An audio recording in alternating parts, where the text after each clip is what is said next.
Now we are ready to talk about some very concrete strategies that you can use inside the classroom to manage the class. Remember what we said, if you know how to manage the class, you will not even need to discipline them. So, here are ways by which you can get the students to do what you want them to do, sometimes without even saying anything. Let's go to the first one. Dr. Harry Wong, the author of The First Days of School, said, teacher training should be always done in a ballet studio where there are mirrors all around. Because he said, one of the most important ways of disciplining or managing the students is what we call the stare.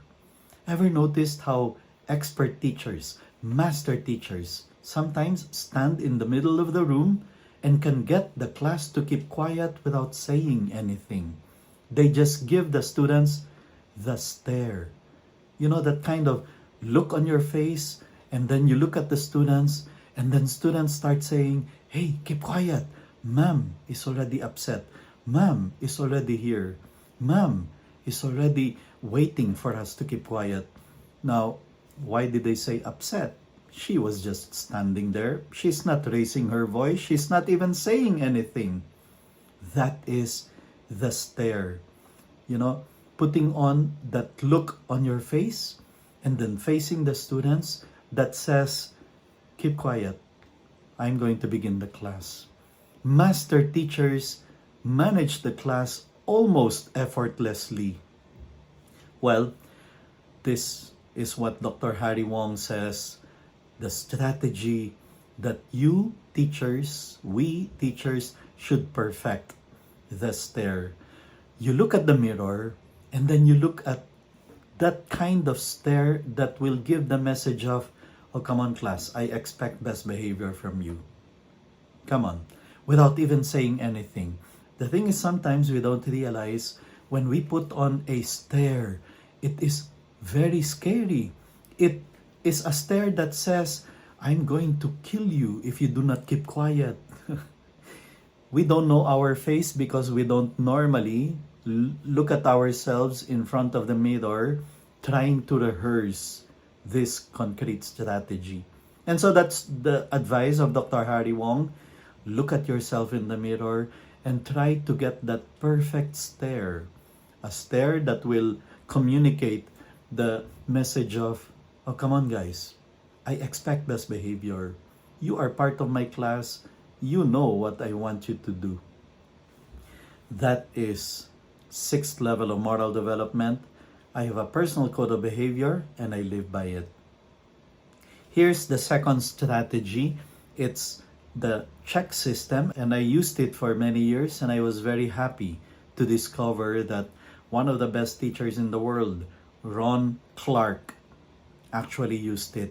I was so happy when I discovered that Rafe Esquith used it, and I was so happy when I discovered Harry Wong himself using it. Some of the best teachers in the world using the check system. It must be good.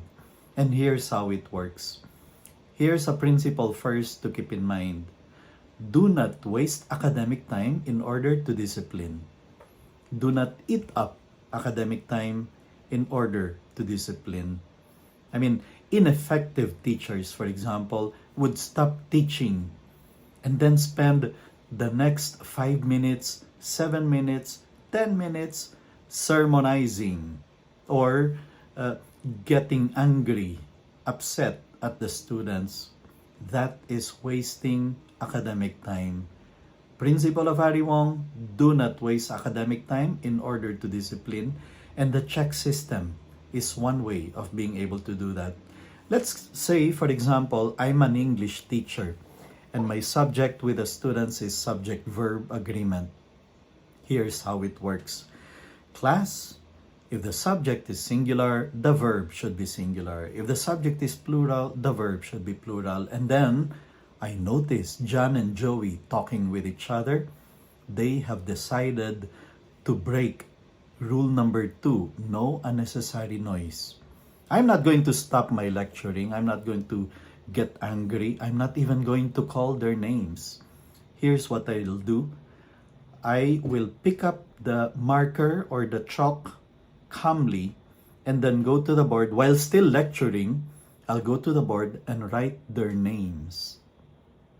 Now, I explained this system from the very beginning of the school year. John and Joey know that if I write their names on the board, it means I am warning them because they have chosen to break one of my rules. There's no punishment, there's no sanction. I don't even need to call their names. I just go to the board calmly while still lecturing and writing the name on their board. They know it means that it is a warning because they have chosen to break one of my rules. And so I continue lecturing. However, class, sometimes there are some subjects that are always singular, like someone, somebody, anyone, anybody. And then I notice again John and Joey talking.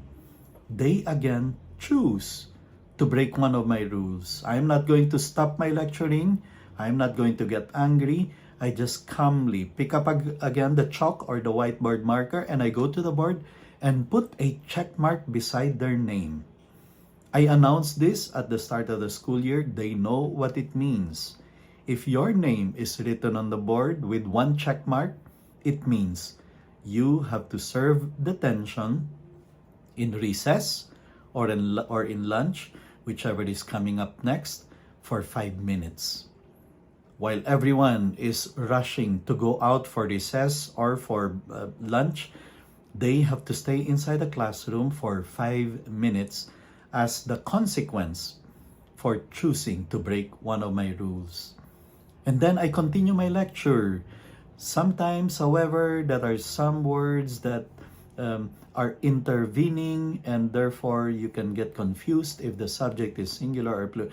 At that point, I notice again John and Joey. I again just go to the board calmly and put a second check mark. They know, because I explained it in the beginning of the school year, that a second check mark beside your name means you're going to serve detention for 15 minutes in recess or in lunch, whichever is coming up next. But I never have to stop my lecturing. I just go to the board calmly and put those check marks. A third check would mean they have to come back on Saturday. A fourth check would mean I would have to call up their parents. But I tell you from my experience, as soon as they see their name written on the board as a warning, they will behave. They will not talk anymore. They will not break any of my rules. It works. But we have to make sure that we do not deviate from the rules of the check system. I mean, you cannot, for example, the first time you see John and Joey talking, you go to the board, write their name, and immediately put 3 check marks. That will not work, and that will ruin the whole system. The check mark works because it is able to make us get John and Joey to keep quiet without you even having to stop your lecturing, without even you having to say anything, but just writing their names on the board.